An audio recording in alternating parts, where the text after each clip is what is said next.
In this video, I'm going to be showing you how to install a second hard drive on Windows 10. The first thing that you want to do is click on the Start menu, and then you want to search for Create and Format Hard Disk Partitions, and you want to click on it. This should open up your disk management tool. As you can see, you should have your disk C already installed. In my case, it has around 237 gigabytes. Now, if you scroll down, you're going to see the new disk which you want to install.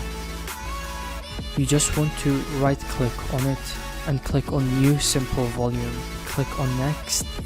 This option decides how much space is going to be allocated to your new drive.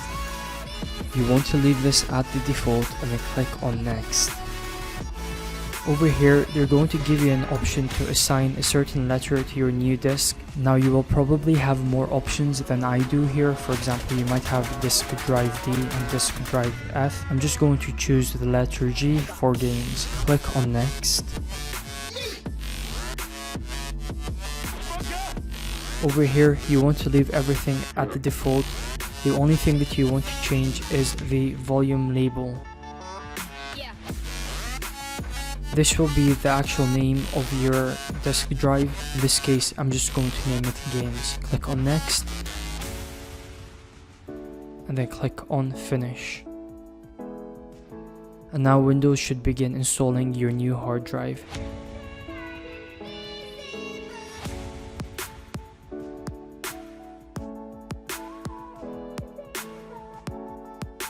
And now if you go to this PC, you can see your new hard drive has been installed.